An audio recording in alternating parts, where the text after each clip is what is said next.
आए, मेरी माँ को बाबूजी के खून में गिरफ्तार कर लिया। मुझसे देखा ना गया। मैंने अपने मन में सोचा माँ जेल चली जाएगी, क्या बचेगा। इसलिए मैंने अपने सर पर अपने बाप के खून का इल्जाम ले लिया, जेल चला गया।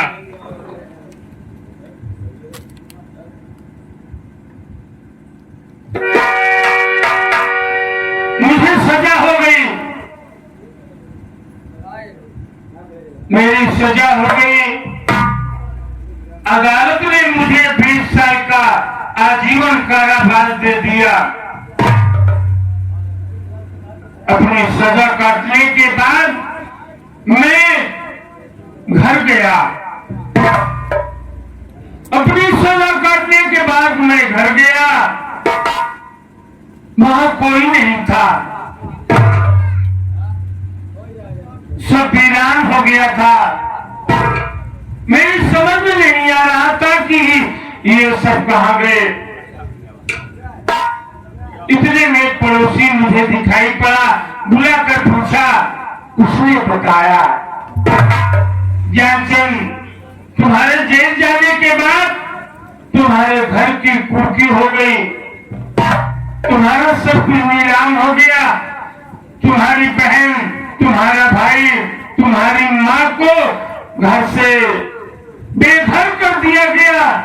अब वो लोग इस दुनिया में पता नहीं कहाँ होंगे, दर्द के ठोकरे खा रहे होंगे। ये सब सुनकर मेरी समझ में आ गया, मेरी समझ में आ गया। मैं सीधे चंबल का रास्ता पकड़ लिया। वहां पर जाकर मैं डाकू से अपनी सारी हाल बताया। तो लोगों ने मेरे ऊपर तरस खाकर मुझे चंबल का अपनी गैंग का सरदार बना दिया। इस वक्त आप लोगों के सामने ज्ञानचंद नहीं बल्कि इस इलाके का मशहूर डाकू बेकसूर सिंह हो।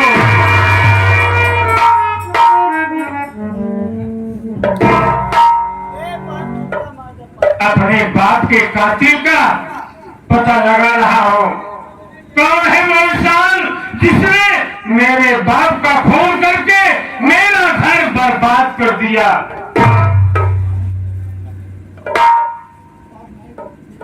सरदार जी सोच जा रहे हैं?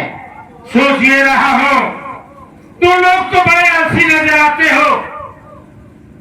तुम्हें मालूम होना चाहिए मेरे पीछे पुलिस पड़ी हुई है। जी सरदार जी। 5 लाख का इनाम मेरे सर पे रखा हुआ है। जब मैं पकड़ा जाऊंगा तो तुम लोगों की बदौलत पकड़ा जाऊंगा। कहीं भी रहते हो होशियार नजर नहीं आते हो।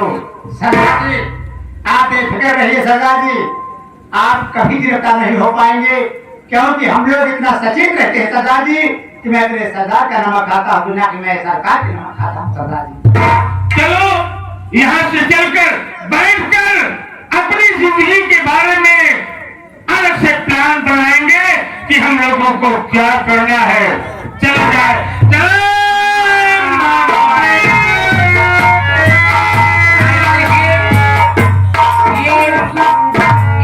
संजय यादव आप साहब गुलाब सिंह कटरा निवासी हैं। कह रहे हैं रामधार मामा बिल्कुल एकदम सुस्त हो गए हो। अरे टाइट रहो, जो कि टाइट रहेंगे तो संजय भी भांजा आपके टाइट रहेगा। देखिए 11 रुपए का पुरस्कार है कंपनी हाथ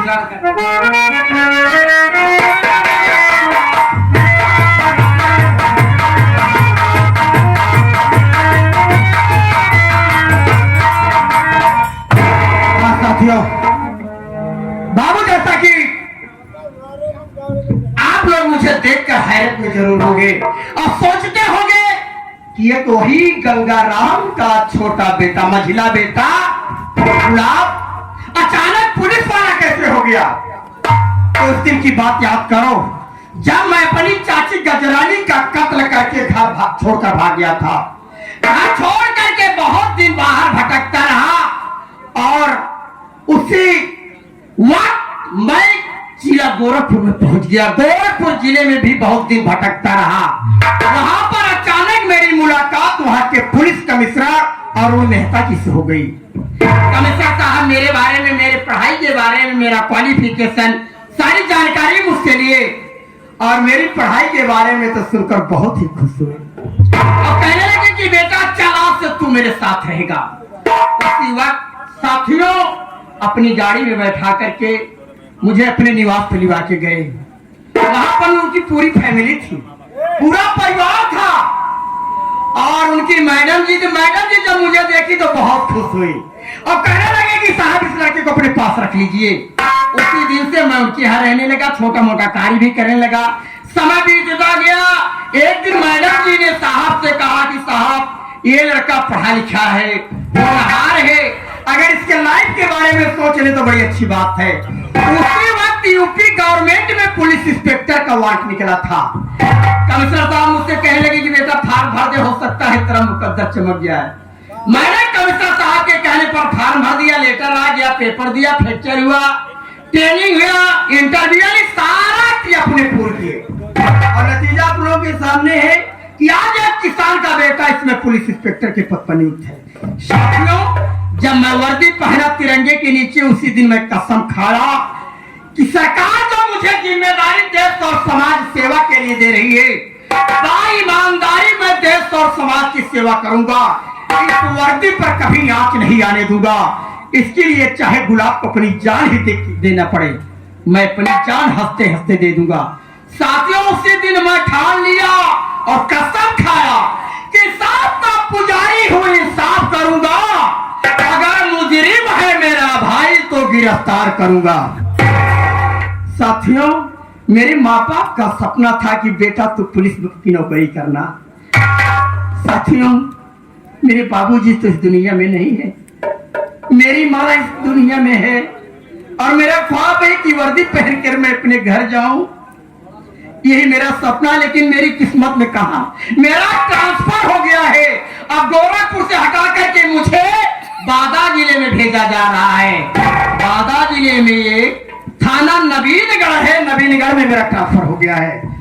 साथियों इलाका बहुत खतरनाक है, चंबल की तराई में पड़ता है, वहां डाकुओं का आतंक मचा हुआ है और ये डाकू बेकसूर से तो लोगों का जीना हराम कर दिया है। दादा ने ही पूरे 2-4 जिले में तहलका मचा करके रखा है। उसी को अरेस्ट करने के लिए मुझे वहां भेजा जा रहा है और मैं भी वादा किया हूं कि जब तक बेकसूर से को अरेस्ट नहीं करूंगा तब तक मैं चैन से नहीं बैठूंगा। साथियों मैं चल रहा हूं बादा जिले नवीनगढ़ थाने में, देखता हूं मेरे वहां पर पुलिस के स्टाफ कौन कौन अधिकारी कर्मचारी हैं। आगे आप लोग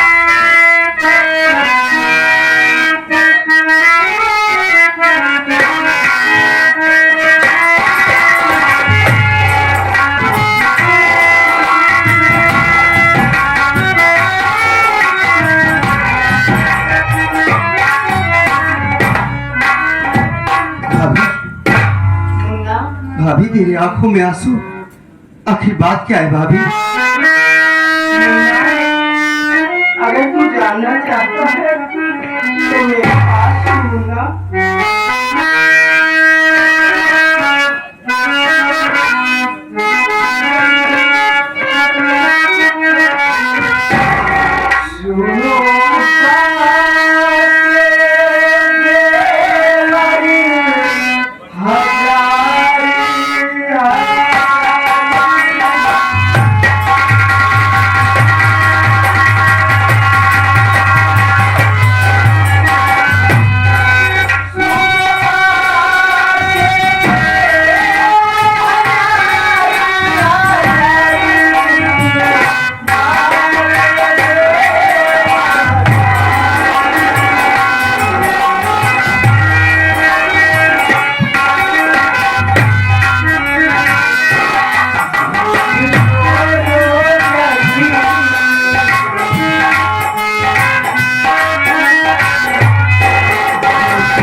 रहा है। मुझे बहुत जोरों से भूख लगा है। अगर कहीं से खाना ला दे मुन्ना तो बहुत अच्छा होगा, नहीं तो मेरे प्राण निकल जाए। मेरी बात सुनो भाभी। रोक भाभी,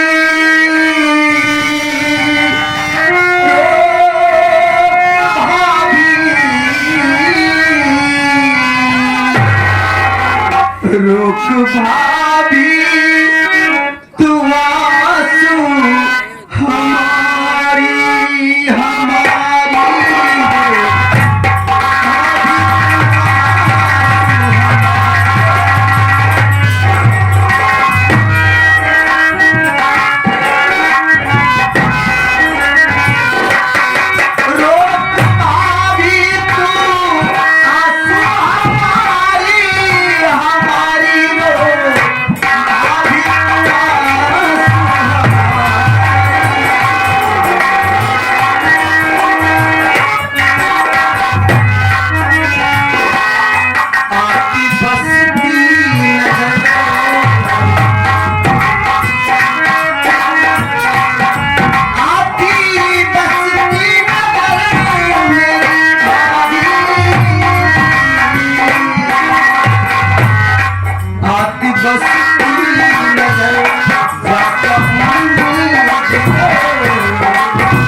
मत कर भाभी, तुझे भूख लगी है ना?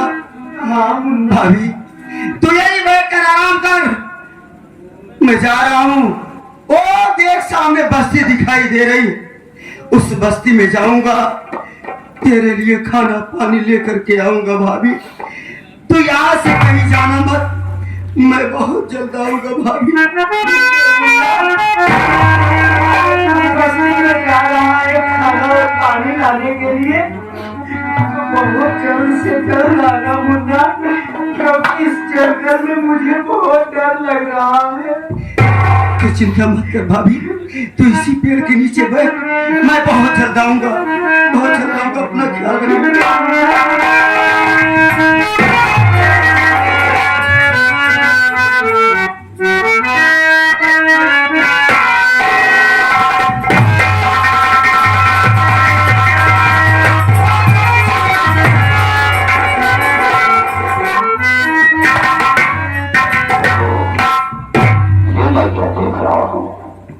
इस सुनसान जगह पर कोई स्त्री बैठी हुई है और भी अकेली।